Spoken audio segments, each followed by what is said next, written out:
let's talk about cam chain tensioners. So in our manuals, we describe how these work.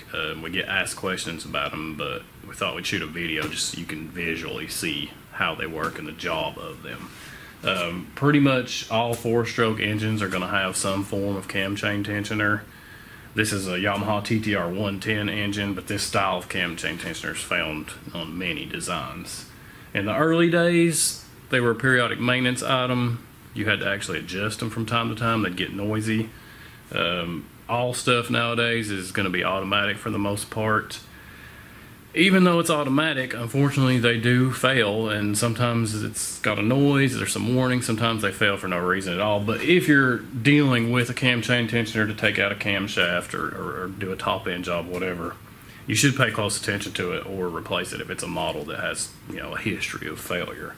When they do fail, it can be really bad. This is a valve from an engine where a cam chain tensioner failed. The valve, it actually hit the piston, and that's supposed to be straight. It's extremely bent. The head was destroyed. The piston was destroyed. You know, it's really, it can be not that bad to like absolutely terrible. So let's look at one installed, and we'll take it out and talk about how it works. So here's the tensioner.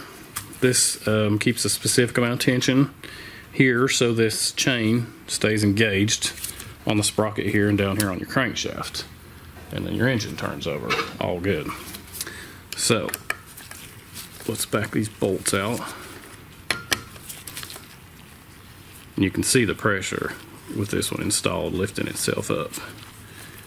If you're gonna get in here too, you know, these usually will have some type of gasket, maybe even like this one has a copper sealing washer here. It's a good idea to replace that stuff to avoid a oil leak.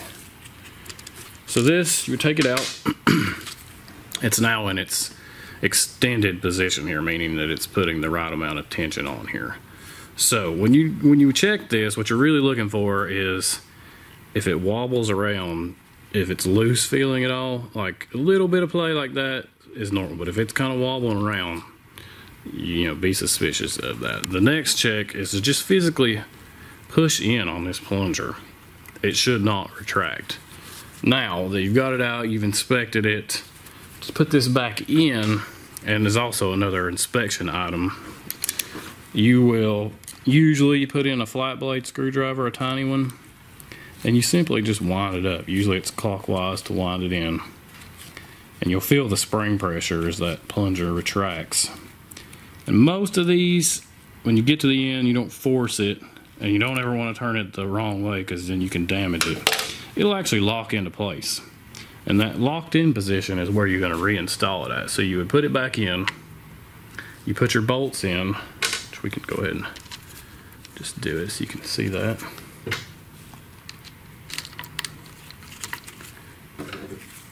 And then we'll retract, or we'll extend it.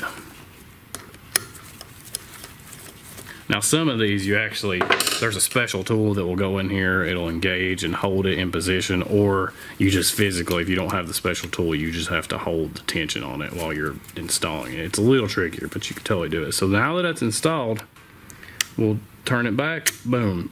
See, it goes back on its own spring tension, meaning that it works. So that's one of the big tests there of it. So we'll take it out one more time and run through that so you can see it. But you never want to install one, you always want to have it retracted. If you try to install it with the plunger out, it's going to put too much force on the cam chain guide and not work. So out, retracted, put your screwdriver in, wind it up, and then when you turn it counterclockwise, the plunger will come back out. And like I said, if you're at least any bit suspicious of this not being correct, throw a new one in. They're usually not that expensive. Or if you hear some kind of ticking coming from your top end, you know, sometimes it could be the valves, but this is a common simple component that fails, and when it does, it can be really catastrophic, like I said, to your engine. So be aware of that.